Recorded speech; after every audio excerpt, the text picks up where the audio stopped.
I'm doing a hostile takeover on Josh's channel today. I'm going to build you guys an SS34. Today's going to be my build, start to finish. I don't need anyone because I'm good at building bows.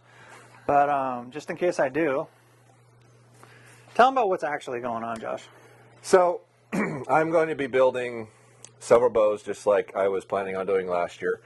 And this is the first one I'm going to build. It's my SS34, start to finish. I'm building all 4 major bows exactly how I would want them built. Same equipment with the exception of quivers, and shooting them a bunch to try to determine which one I really feel is best. A deeper dive into trying to decide what I feel the best bow is. Come along.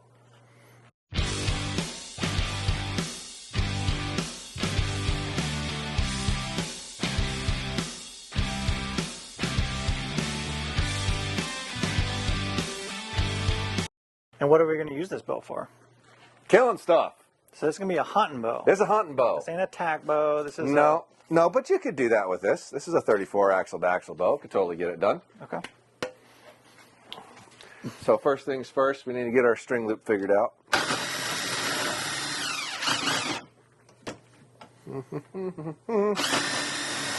Guys, Josh is building his own bow.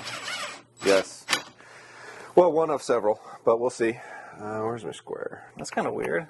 Well, Josh always gets roped into building our bows. yeah, well, you know, it's something I've wanted to do on my channel for a while, and I just haven't had time. I really intended on doing this last year and started to, and then I didn't want to talk about it at the time, but I ended up going through a divorce, so I lost a lot of my free time for a 3 to 4 month period of time trying to move and get all that stuff figured out. So I never actually finished this task of trying to give you all a much more elaborate breakdown in determining what bow is really going to be the best for myself and allow you to follow along with it. So I'm making it up for it this year. I was going to do 3 last year, and I'm going to do 4 just because I didn't do it last year. So you're getting an extra 4th one in there on me.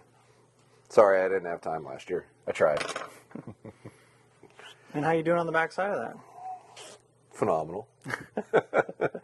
Yeah, it was hard at first, but it was definitely for the best, for sure. I went through a lot in the last 2 years, actually. I lost my grandmother, my father, my uncle, and then the old D word. So, but, you know, what doesn't kill you makes you stronger. And what you really learn, the thing I probably took away the most from all that is I found out who my friends really were and who weren't really friends with me.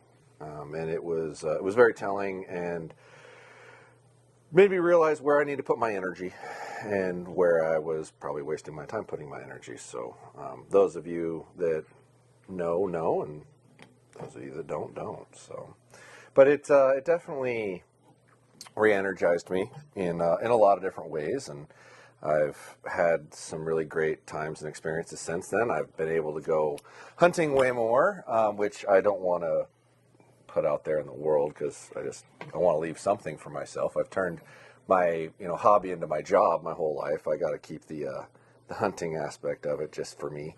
And you got 2 girls that, I don't know if they've met on here, but how are they doing?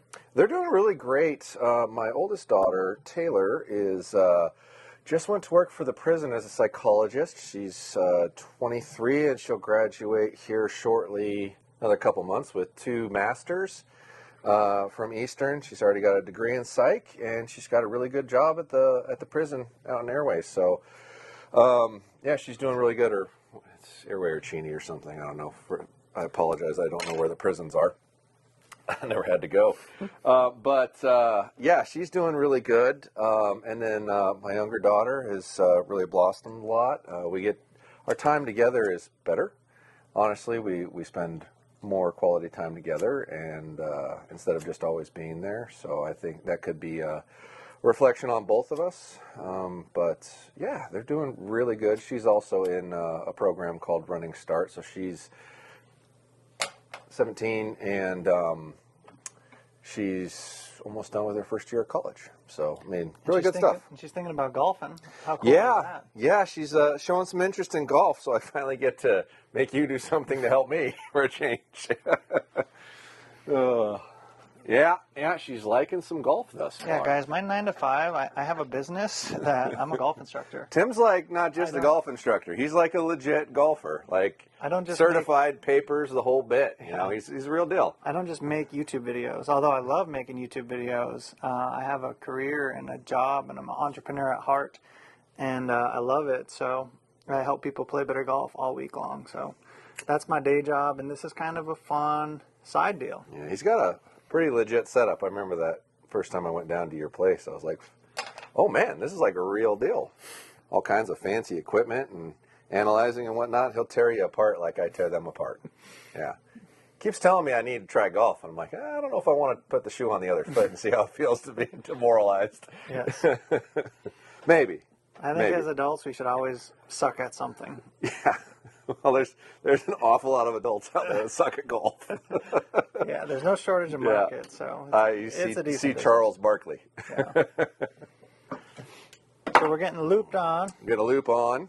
You're gonna match your loop with your bow, huh? Well, you know, it jumped at me. I thought, hey, why not? Now, personally, I think I might go something a little more vibrant, but this is Josh's bow here. And mind you, once I actually decide which bow I want to use overall, I may not end up using that specific bow. This is kind of for the test. So I may end up with a different color or different poundage. Like in this example, if I end up going with this, I would probably go with the 80-pound version of it because I like the extra little weight and it's comfortable for me. But I'm trying to compare fair equivalents. So they'll all be 70 pounds. They'll all be 30 inches. They'll all be similar in axle-to-axle dimension as close as each manufacturer can get. So it'll be like a Phase 4 33, a VTM 34, and I haven't decided who the fourth bow is yet. I haven't decided if it's going to be a PSE, a Prime, an Elite. Elite didn't come out with a longer bow this year in that dimension, so I don't know if I can use them fairly because it's not going to be a fair comparison. I'm trying to find fair comparison. Well, maybe there won't be a fourth bow. I mean, no, I'm putting 4 in because when I originally said it, I got so many. How come not this? How come not that? How come not that? So I'm going to add a fourth and to give you like an extra little nugget for me not actually doing what I said I was going to do last year. Yeah. So I'll do 4. I'll make it a little bit bigger. Should we take them through all the accessories at once, or what all accessories? Is I'm going to put epsilons on them. I'm going to put dual track sights on them, and if the bow accepts a unique attachment, i.e. Picatinny rail, dovetail, etc., I will use that piece. I'm probably not going to put quivers on them at all at first. No, I probably should, just because some of them have really unique advantages to their quiver systems. So I will try to use whatever the most beneficial quiver system is for each bow, but outside of that I'll use the same rests and the same sight and the same arrows with everything, so we're being as fair as possible. I'll shoot the same releases. The only thing that will be unique is the quiver and or stabilizer because some of them have unique systems, i.e. Matthews bridge lock. I'll use a bridge lock stabilizer. I'll use a low pro quiver. Hoyts, I'll use their quiver system because they have some really unique low profile quiver options. And and they have a Picatinny mount system, so I will use that. Bowtech does not have a unique mount system for their sights, so I'll just use a direct mount. And then they own tight spot, so I'll use a tight spot quiver for that comparison. And the fourth one will either be PSE or Prime. Probably be PSE, but we'll see. Oh, and because this is like slave labor here, guys, I need a little break. Get myself one of them sampling this today. I don't even know if it's good. Zoa. I think this is made by The Rock. Is it? I think that so, would make sense. Well, no, it's not made by The Rock. I think The Rock is at home peddling these. So there you go. It's sold by The Rock. We're gonna try it. This is White Peach Zoa.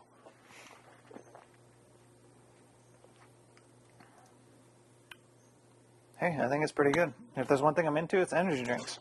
You drink energy drinks? Coffee, baby. Coffee. Black Rifle coffee most of the time. But a little bit of Pete's. Pete's has good coffee. They're local. Pete's is good coffee. Pete's is really good. Yep. All right. Rest going on. Ready? Mm-hmm. All right. Actually, I got something I want to do here that I should be showing. Guys, it's a pretty sharp looking bow here. Well, the grays are always nice. Grays are nice. Muted flat colors are usually my preference. Camos are cool and whatnot, but I like the muted flat stuff. It just tends to be what I like to use. So, come on, baby. Guys, comment below if you want Josh to do any off-grid content. Are you referring to my property there, Tim? Yeah, Josh has got, he's like prepping. He's prepping like a spot. I don't He's know off if grid. prep is appropriate. I have land up north. It's very rural, and it's so far from power that I have to do alternative sources for electricity. Put in a well, did a bunch of prep dirt work. Probably start building a cabin here pretty soon. So that's level. That's pretty close level. Okay, we'll leave that there. Reefer down. And on a Bowtech, we like the arrow at center shot, or? Yes. Yeah, I always like to try to run the arrow through the bolt holes. Where's Flat? Come here, Flatty. And you're checking the rest for level? I'm just trying to get the rest relatively level with there, and that's pretty good. Okay. There we go. And then hold it, because it's going to want to rotate. And then tighten your little set screw on the side here so it doesn't go anywhere. Once I determine which bow I'm actually going to end up using, I'll go through and change a couple of things on them. Or I may rebuild them, depending. But for now, I'll just use the stock stuff that comes with it. So like this. So if they don't want to wait for this long, epic bow build review, I mean, they could probably just go, someone's got to make a quick video of this. Like what? What do you mean quick video? Like someone's got to come in and just shoot these things side by side and make just one good video, don't they? There is that, yeah. That's an option. I mean, yeah. Do you think there's going to be one out there? I'm willing to bet there probably will be. Sounds like a little foreshadowing. This is the right way to do it, though, right? Like if you want the truest, purest. What I started when I talked about this last year, it was the matter of it'd be what you'd all do if you could afford it and didn't care about money, i.e. buy one of each one, set up one of each one, really shoot them a lot, really work them over a lot to determine which one is better for you. And mind you, it still doesn't mean whichever one's better for me is better for you, but it's a more elaborate way to go about it. You know, actually spend a decent amount of time shooting these things at distance, see which one shoots better for you, which one's more accurate for you, and then at least you have that comparison. The cool thing, guys, is Josh ain't taking no shortcuts. No. He's doing it the hard way. No. And the hard way is usually the right way. Yeah. Anything worth doing is difficult. Anything worth doing takes time. And I want to be able to give you the most information I can give you to help make those decisions, because everybody's money is tight, you know, and you don't want to blow a whole bunch of it by buying something you end up not liking. So we do need to change this to my length before I try to tune that wrist and set that set on there. And I will shoot the bows in their highest performance position, so I'm going to put this bow in performance, not comfort. The Matthews I'll put in 80, not 85, that kind of thing. You know, however much of an advantage I can get the bow to function at, as opposed to just the way they send it stock, I will do.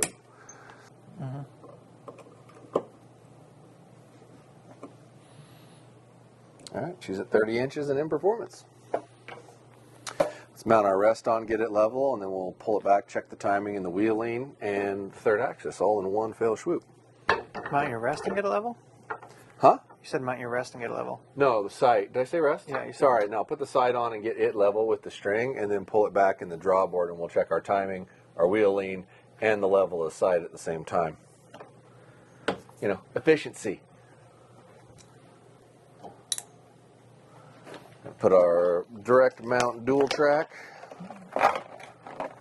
with a 10,000th pin in it on here. Put that up towards the top.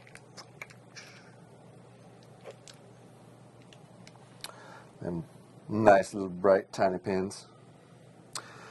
I like a little pin just because it's easier to aim with at distance. You don't think about it until you try to point it at something at like 80, 90, 100 yards, and a 19,000th pin looks like it's this big when you're trying to aim at stuff, and a 10,000th pin only looks like it's about that big. So it's a little easier to tell exactly what you're aimed at. So that's my preference. But, you know, eyesight and whatnot, my eyesight's still pretty good. I think it's getting a little worse, but it's still pretty darn good, so I can still see pretty well.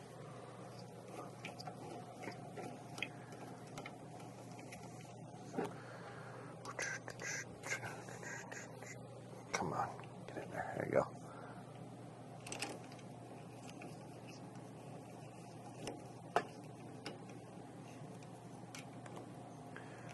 Once in a while, you get one of these screws that just has some crud down in the Allen wrench spot, so it's a little harder to get on there. There it goes. That's good. All right, let's clamp on our rail here. Only seen us do this about 1,000 times. Get that level.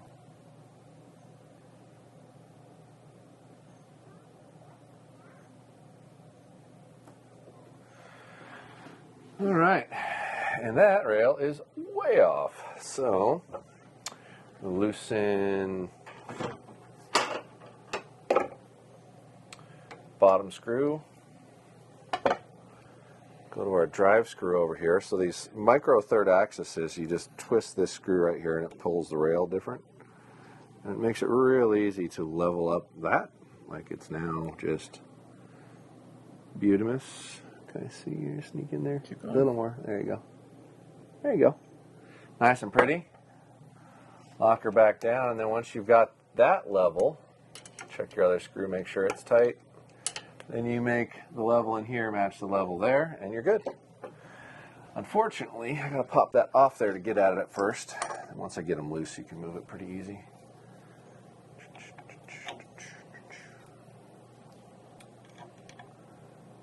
I'm going to put some decent strings on all these bows as well. I already have gas on here, and I'll put gas on the other ones as well for the comparable test, and then there'll be some shoot down comparisons. We do some outdoor shooting,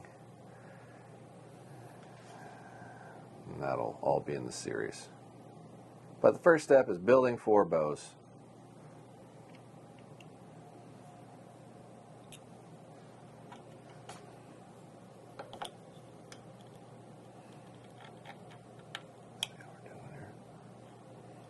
Check. Close I got.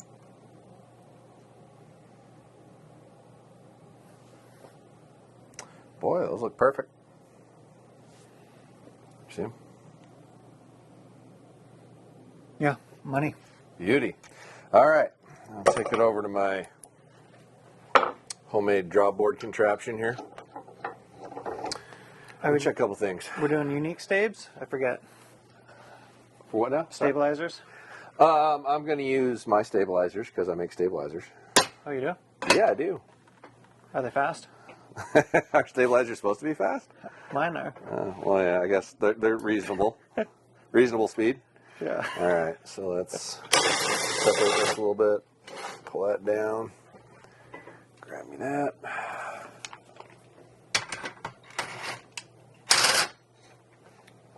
Oh, shoot. Didn't notice that. What? I pulled that around when I was redoing that cable. That's right. All right, so our timing is just ever so slightly out on the top, so we'll need to change that. But we can set our wheeling, which I need a laser. So this is absolutely my favorite part of the Bowtech, is that you can adjust your wheeling and draw where it matters. So we bring our laser up here, and it's slightly to the right of the cam groove, just barely, just ever so slightly. So we are going to loosen our lock screw. It's all new to me, so this is pretty interesting. So yeah, we're going to loosen this one right here, which locks it in place. And then we are going to move the cam a little bit to the left. By just turning it. Just turning it. That's gangster. It's very, very simple. It's the easiest tunable system built, like not even comparable. Did I move that wrong? Yeah, I went the wrong way. Sorry, it's got to come to the right. Go a little more. Oop.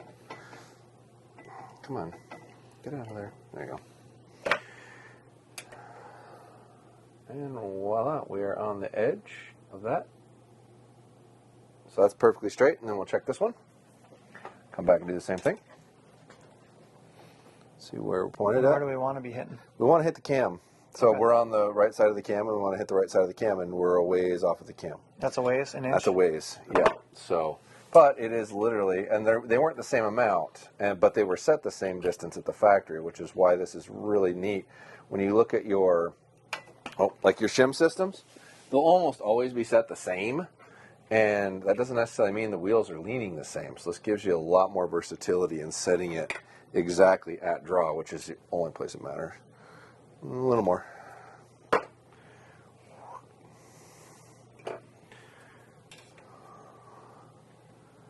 And we're right on.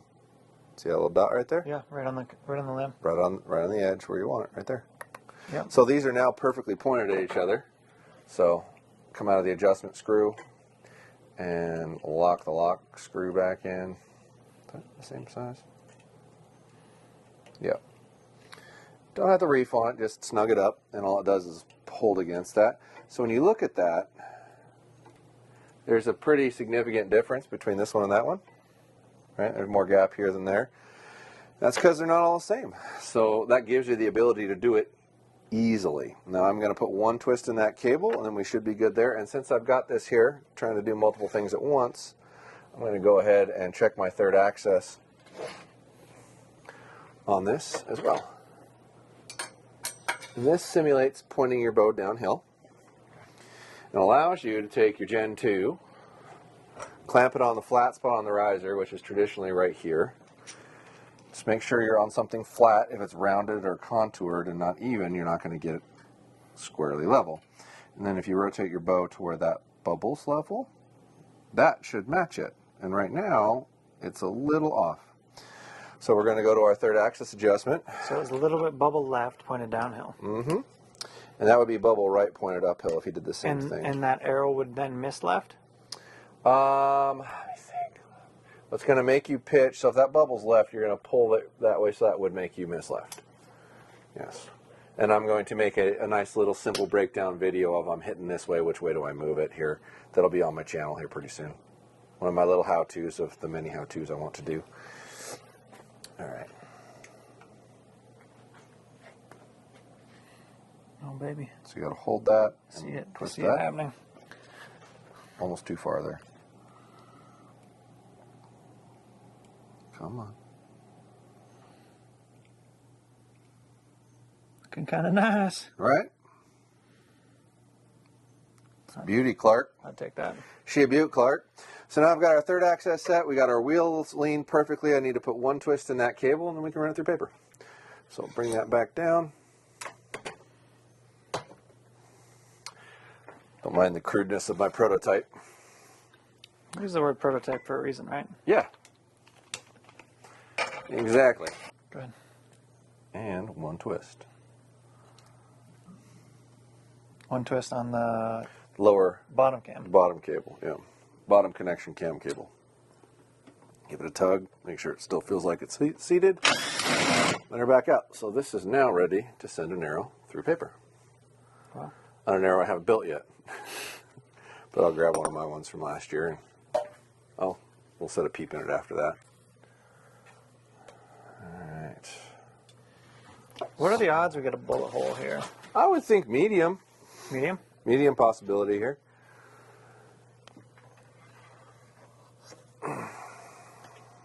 Feels pretty good.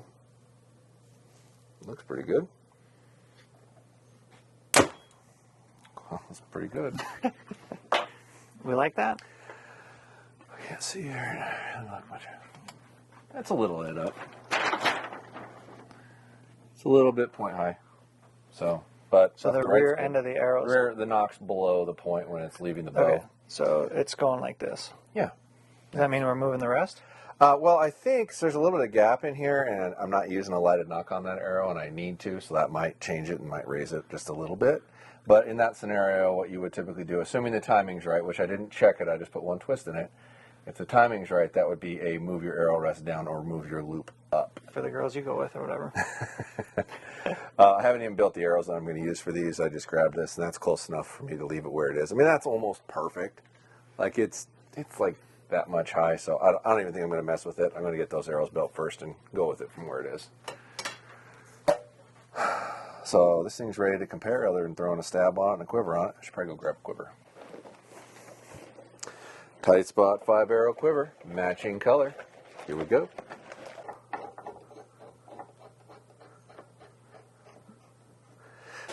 It's the glue to the... I agree.